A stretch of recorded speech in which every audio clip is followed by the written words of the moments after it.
SLBC టన్నెల్లో rescue operation కష్టంగా మారుతోంది. ఇవాళ టన్నెల్ పైభాగం సిమెంట్ సెగ్మెంట్ల నుంచి తీవ్రంగా నీటి ఊట వస్తోంది. దీంతో డెడ్ స్పాట్స్ ప్రమాదకరంగా మారాయి. రోబోటిక్స్ ను రంగంలోకి దింపారు అధికారులు. మనుషులు వెళ్లలేని ఏరియాకు వెళ్లి తవ్వకాలు జరపడం robotic speciality. AI integrated algorithm base చేసుకుని ఎనలైజ్ చేస్తూ ప్రమాద స్థలంలో పనిచేయనున్నాయి రోబోలు. మల్టిపుల్ ఆపరేషన్లో పాల్గొననున్నాయి. డిగ్గింగ్, సెర్చ్ ఆపరేషన్స్, సర్కింగ్ చేయనున్నాయి రోబోలు. D1, D2 ప్రమాద స్థలాన్ని పరిశీలించారు కలెక్టర్ సంతోష్. ఎస్ఎల్బీసీ టన్నెల్లో రెస్క్యూ ఆపరేషన్ కష్టంగా మారుతోంది. ఇవాళ టన్నెల్ పైభాగం సిమెంట్ సెగ్మెంట్ల నుంచి తీవ్రంగా నీటి ఊట వస్తోంది. దీంతో డెడ్ స్పాట్స్ ప్రమాదకరంగా మారాయి. రోబోటిక్స్ ను రంగంలోకి దింపారు అధికారులు. మనుషులు వెళ్లలేని ఏరియాకు వెళ్లి తవ్వకాలు జరపడం robotic speciality. AI integrated algorithm base చేసుకుని ఎనలైజ్ చేస్తూ ప్రమాద స్థలంలో పనిచేయనున్నాయి రోబోలు. మల్టిపుల్ ఆపరేషన్లో పాల్గొననున్నాయి. డిగ్గింగ్, సెర్చ్ ఆపరేషన్స్, సర్కింగ్ చేయనున్నాయి రోబోలు. D1, D2 ప్రమాద స్థలాన్ని పరిశీలించారు కలెక్టర్ సంతోష్. డీటెయిల్స్ బాలకృష్ణ అందిస్తారు. బాలకృష్ణ, ఎస్ఎల్బీసీ టన్నెల్లో రెస్క్యూపై అప్డేట్స్ ఏంటి? ఎస్ఎల్బీసీ టన్నెల్ ఏదైతే ప్రమాద స్థలం ఉందో అది రోజు రోజుకి డేంజర్ జోన్గా మారుతుంది. ఎందుకంటే ఓవైపు రెస్క్యూ ఆపరేషన్స్ జరుగుతున్నాయి, మరోపక్క నీటి ఊట మాత్రం చాలా తీవ్రంగా వస్తుంది. మనం ప్రమాద స్థలాన్ని కనుక విజువల్లో పరిశీలిస్తే మనకు తేటతెల్లమవుతుంది, చాలా క్లియర్గా అర్థమవుతుంది. ఎందుకంటే ప్రమాద స్థలం ఏదైతే dead end point of the tunnel ఏదైతే 14 కిలోమీటర్ ప్రమాదం జరిగిందో ఆ ఏరియా నుంచి ఒక వాటర్ ఫాల్ని తలపిస్తున్నట్టుగా నీళ్ళు వస్తుంది. ఆ విజువల్లో మనం క్లియర్గా చూస్తున్నాం. పైనుంచి ఏవైతే TBM tunnel bore machine drill చేసిన తర్వాత సిమెంట్ సెగ్మెంట్స్ లోడ్ చేస్తూ వెళ్తుంటారు. సో ఆ లోడ్ చేసినటువంటి సిమెంట్ సెగ్మెంట్స్ గ్యాప్లో నుంచి పూర్తి స్థాయిలో వాటర్ వస్తుంది, వాటర్ ఫాల్ని తలపిస్తుంది. మొత్తం వాటర్ అంతా కూడా జాలువారుతుంది. ముందు నుంచి చెప్తున్న విధంగానే ఎగ్జాక్ట్గా ప్రమాదం జరిగిన ప్రదేశానికి మల్లెల తీర్థం అనే వాటర్ ఫాల్ ఉంటుంది. దాంతోపాటు నల్ల కాలువకు సంబంధించినటువంటి నీటి వాటర్ సోర్స్ ఉంది. సో అవన్నీ క్రాష్ కావడం వల్ల నీరు వస్తుంది అనేది మనకు స్పష్టంగా అర్థమవుతుంది. దీన్ని చూస్తే ఇప్పటివరకు కూడా రీసెర్చ్ ఇన్స్టిట్యూట్స్ కూడా నీటి ఊటకు అట్లాగే వాటర్ సోర్స్ సంబంధించినటువంటి అంశాన్ని ప్రస్తావించడం జరిగింది, ధృవీకరించడం జరిగింది. సో ఏదైతే ఒక ప్రమాద స్థలానికి దగ్గరగా ఉన్నటువంటి ఆ ఏరియా ఏదైతే ఉందో అక్కడ నుంచి వస్తున్నటువంటి నీటి ఊట ఇప్పుడు రెస్క్యూ ఆపరేషన్స్లో పనిచేస్తున్నటువంటి సిబ్బంది కూడా చాలా డేంజర్గా మారింది. ఎందుకంటే కేవలం కొన్ని మీటర్లు, దాదాపు 5-10 మీటర్ల దూరంలోనే ఆ స్పాట్ నుంచి వాటర్ వస్తుంది. ఆ ఏరియాలోనే D1, D2 ఏరియాకి అత్యంత సమీపంలోనే ఈ వాటర్ అంతా వస్తుంది.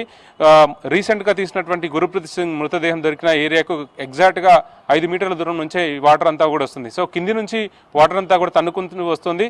ఆ వాటర్ ప్రభావం వల్ల ఏదైనా మళ్ళీ ల్యాండ్ స్లైడింగ్ జరిగే అవకాశాలు కూడా ఉన్నట్టుగా అధికారులు భావిస్తున్నారు. మరోపక్క సింగరేణి పోలిన విధంగా సింగరేణిలో ఏదైతే మైనింగ్ చేస్తున్న సందర్భంలో వుడ్కు సంబంధించిన చెక్కలను అమర్చుకుంటూ వాళ్ళు దొంగలను అమర్చుకుంటూ స్లైడింగ్ జరగకుండా జాగ్రత్తలు తీసుకుంటూనే మరోపక్క రెస్క్యూ ఆపరేషన్స్ని చాలా ముమ్మరంగా కొనసాగిస్తున్నారు. సింగరేణి సంబంధించిన టీం కానీ, అట్లాగే south central railway team, rat hole miners, అట్లాగే అన్ని విభాగాలకు సంబంధించినటువంటి అధికారులంతా కూడా ఇందులో ఇన్వాల్వ్ అవుతున్నాయి. ఇప్పటికీ 14 సంబంధించిన ఏజెన్సీలు, సెంట్రల్ ఏజెన్సీలు కూడా ఇన్వాల్వ్ అయ్యాయి. కానీ మల్టిపుల్ ఆపరేషన్స్ జరుగుతున్నాయి, మానవ ప్రవేశం జరుగుతుంది. దీంతోపాటు మిషనరీస్ ఆపరేట్ చేస్తున్నారు, ఎక్స్కవేటర్లతోటి డిగ్గింగ్ చేస్తున్నారు. అయినప్పటికీ కూడా రిజల్ట్స్ మాత్రం చాలా కష్టసాధ్యంగా మారుతుంది. మరోపక్క ఇవాళ నుంచి రోబోట్స్ని రంగంలో దించారు. మల్టిపుల్ ఆపరేషన్లో థర్డ్ ఆపరేషన్ ఇవాళ నుంచి స్టార్ట్ అయింది.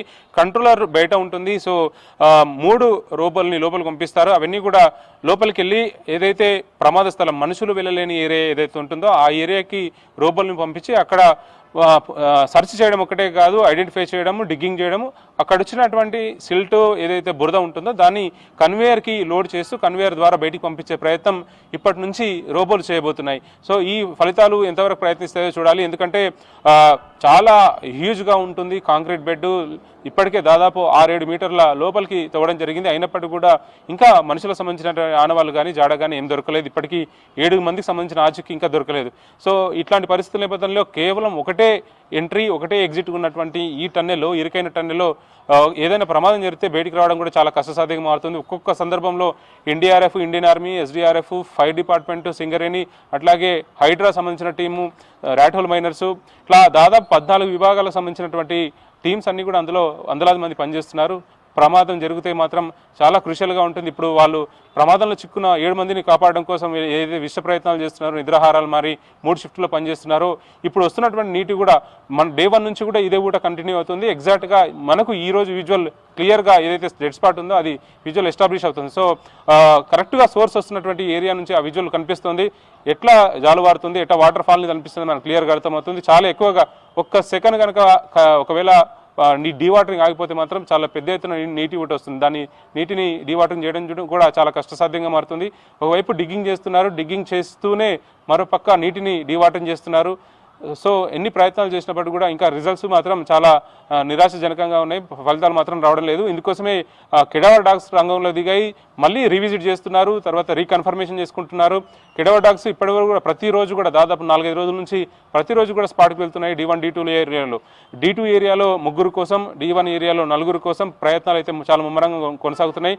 D1 ఏరియాలో సంతోష్ సాహు, జగతా ఎక్స్, సందీప్ సాహు, అను సాహు 4 జార్ఖండ్కు సంబంధించిన వ్యక్తులు. వీళ్ళు 3 D2 ఏరియాలో ఉన్నటువంటి మనోజ్, శ్రీనివాస్ అట్లాగే సన్నీ సింగ్, ఈ 3 సంబంధించిన జాడ కోసం అయితే తీవ్రమైనటువంటి ప్రయత్నాలు జరుగుతున్నాయి. కానీ ఎట్లాంటి ప్రయత్నాలు జరిగినప్పటికీ కూడా ఇప్పుడు రోబోస్ చేసే ఏదైతే ప్రయత్నం ఉంటుందో అది కూడా చాలా కీ రోల్గా మారబోతుంది. సో ఇంకా దాని రోబోస్ సంబంధించిన నెంబర్ పెంచడానికి కూడా ప్రయత్నాలు చేస్తున్నామని క్లియర్గా చెప్తున్నారు. ఆల్ ఇండియా రోబోటిక్స్ అసోసియేషన్ కూడా ఇందులో ఇన్వాల్వ్ అయింది. ఇందుకు సంబంధించినటువంటి చైర్మన్ కిషన్ కూడా ఇక్కడ పార్టిసిపేట్ చేస్తున్నాడు. దీంతోపాటు అన్వి రోబోటిక్స్ హెడ్ విజయ్ కూడా పర్టికులర్గా ఈ ఏరియాలో జరుగుతున్న రోబో ఆపరేషన్ని ఆయన స్వయంగా పరిశీలిస్తున్నారు. ఇంటిగ్రేటెడ్ ఆల్గారిథం బేస్డ్ సంబంధించినటువంటి టెక్నాలజీ వాడుతూ వాళ్ళంతా కూడా అనలైజ్ చేస్తూ ఏదైతే ప్రమాద స్థలం ఉందో ఆ ప్రమాద స్థలంలో సూపర్ సెకర్స్ ద్వారా కన్వేయర్స్కు ఏదైతే సిల్ట్ ఉంటుందో ఆ సిల్ట్ను పంపించే ప్రయత్నం చేస్తారు. మల్టిపుల్ ఆపరేషన్స్ అయితే క్లియర్గా జరుగుతున్నాయి. ఈ మల్టిపుల్ ఆపరేషన్స్లో పర్టికులర్గా చెప్పాలంటే తోవడం, డిగ్గింగ్తో పాటు ఏదైతే ఏరియా ఉంటుందో ఆ ఏరియాలో సక్ చేయడం, దాంతోపాటు కన్వేయర్కి అమర్చడం, సర్చ్ కూడా చేయడం కూడా ఈ రోబోటిక్స్ యొక్క పని ఉంటుంది. సో రోబోటిక్స్ సర్చ్ ఆపరేషన్స్ చేసిన తర్వాత ఈ 3 విడతలుగా చేసే మల్టిపుల్ ఆపరేషన్లో రోబోలు పనిచేయబోతున్నాయి. సో రిజల్ట్స్ మాత్రం ఎట్లా ఉంటాయో చూడాలి. ఇప్పటివరకు 3 రకాల ప్రయత్నాలు అయితే జరిగినాయి.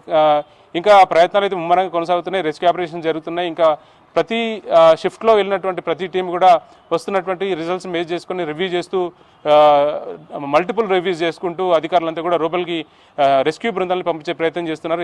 ఏది ఏమైనప్పటికీ కూడా ఒక సాహసమైనటువంటి ప్రయత్నం అయితే టన్నెల్లో జరుగుతుందని చెప్పవచ్చు. Over to you.